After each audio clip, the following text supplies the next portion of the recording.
Minutes करके CNN में, उसमें बोलूंगी इसके बारे में।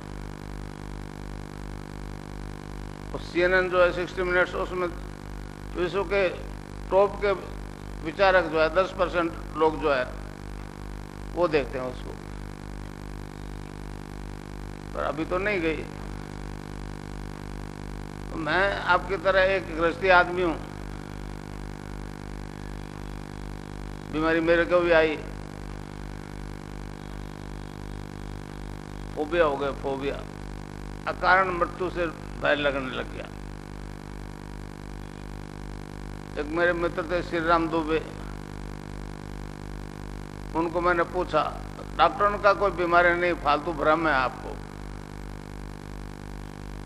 ऐसा फेटल अटैक क्यों करेगा आप पे? पर बहुत डर लगता था, मैं अकेले नहीं रह सकता। दुबे जी ने कहा, जी आपको मार्केस की दशा है, मार्केस की दशा। मैं नहीं जानता था मार्केस क्या होता। तब उन्होंने बताया, तो मैंने कहा फिर तो ये दुबे सभी को आएगा। उन्होंने कहा हमारे धर्म में इसके बचने के उपाय भी हैं। मैंने कहा क्या है? कहने लगा महामृत्युंजय का जप करो। तो बहुत अजीब कर्मकांड था, मेरे से होने वाली बात नहीं थी, मैंने इनकार कर दिया। मैंने कहा दुबे जाने दो, अब इस मार्केस को क्या है, जाना तो ये एक दिन सभी जाएंगे। फिर उन्होंने कहा जी गायत्री से भी हो सकता है। तो मैंने गायत्री मंत्र का जप किया। अक्टूबर 68 से सर्दी वाले नवरात्रि शुरू किया और 1 जनवरी 69 को उसकी सिद्धि हो गई। मतलब सिद्धि का मतलब है, मैं नहीं जानता था गायत्री का अर्थ, अब जानता हूं कि उस परम सत्ता से प्रार्थना की है, उसे दिव्य प्रकाश को अपने अंदर धारण किए। सविता देव, वैसे सूरज को भी सविता देव कहते हैं, मगर गायत्री मंत्र में सविता देव उस दिव्य प्रकाश को अपने अंदर धारण करने की प्रार्थना है। 1.25 लाख पूरा हो गया, आज नहीं उठना है। नींद खुल गई, ध्यान लग गया। क्या देखता हूं कि कोई ऑर्गन नहीं दिखा देता, न हार्ट है, न लिवर है, न तिल्ली है, न किडनी है, न ब्लड सर्कुलेशन, कुछ भी नहीं। सारे एक दूध या प्रकाश में परिवर्तित हो गया, ट्रांसफॉर्मेशन हो गया। जो बड़ा आश्चर्य है, मैंने दिखता तो आंख से है, ये अंदर प्रकाश ही प्रकाश। प्रकाश पे कॉन्सेंट्रेट हुआ तो एक आवाज आई भौंरे की, गुंजन की, काला भौंरा होता, काला भौंरा। उस आवाज पर कॉन्सेंट्रेट हुआ तो नाभि से गायत्री मंत्र जपा जा रहा था। मैंने कंठ से जपा, वो नाभि से जपा जा रहा था। मुझे बड़ा आश्चर्य हुआ। एक मेरे राजस्थान में दलपत सिंह दिनकर डीआईजी है, एसपी थे जब उस दीक्षाली थी, उनको भी ऐसी अनुभूति हुई। ये निर्गुण निराकार की सिद्धि हो गई और फोबिया खत्म हो गया, भय खत्म हो गया 1.25 लाख के बाद में। और दूसरी बीमारी लग गई, किसी के साथ खा नहीं सकता, बीड़ी सिगरेट पी नहीं सकता, झूठ बोल नहीं सकता, भय लगता है। कई वहां पुष्करना समाज के लोग आए मेरे पास, क्या हुआ? मैंने कहा ऐसा हुआ। दुबे जी ने बताया था, वो भी आए।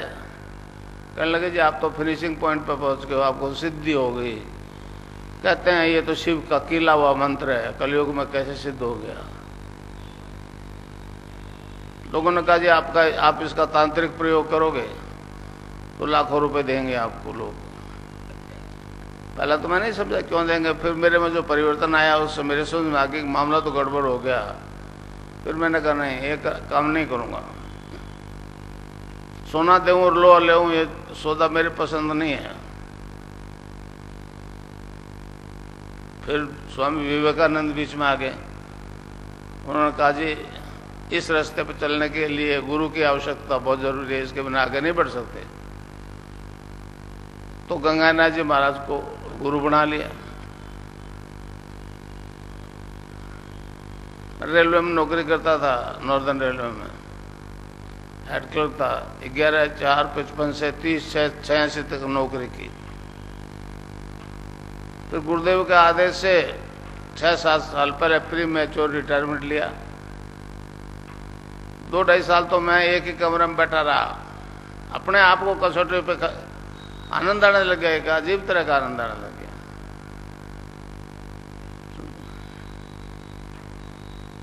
फिर गंगाधर जी महाराज की कृपा से कृष्ण की सिद्धि हो गई 84 में। सिद्धि क्या मैं आपको बताऊं, रियलिटी क्या है। मैं ध्यान में बैठा था, एक 17-18 साल का लड़का श्याम रंग का दूर खड़ा हुआ बंसी बजा रहा था। फिर वो मेरे पास आया, मेरे को कहने लगे आप बजाओ। मैं बजाना नहीं जानता हूँ, बजा नहीं सकता हूँ, जानता ही नहीं बजाना। तो यूं हाथ में पकड़ा करके गायब हो गया, पहुंचा गया मेरे को। अब ये दोनों सिद्धियां आज तक नहीं हुई एक साथ। निर्गुण निराकार की हुई है, गायत्री की मुक्ति पाई है। कृष्ण के मंदिर में जाओ, तुलसी चरनामृत लो, मुक्ति पाओ। मुक्ति के लिए एसेंड करना पड़ता था, ऊपर उठना पड़ता। यहाँ हमारे दर्शन के अनुसार जो ब्रह्मांड में है वो पिंड में वही ब्रह्मांड में। जब सारा ब्रह्मांड अंदर है तो ब्रह्मांड का रचयिता भी अंदर है, उसकी पराशक्ति कुंडलिनी भी अंदर है। तो इसे महर्षि अरविंद ने कहा कि अगर ये दोनों सिद्धियां एक ही जन्म में हो जाए, उन्होंने स्पष्ट किया कि मरेगा तो जला दो या गाड़ दो। शारीरिक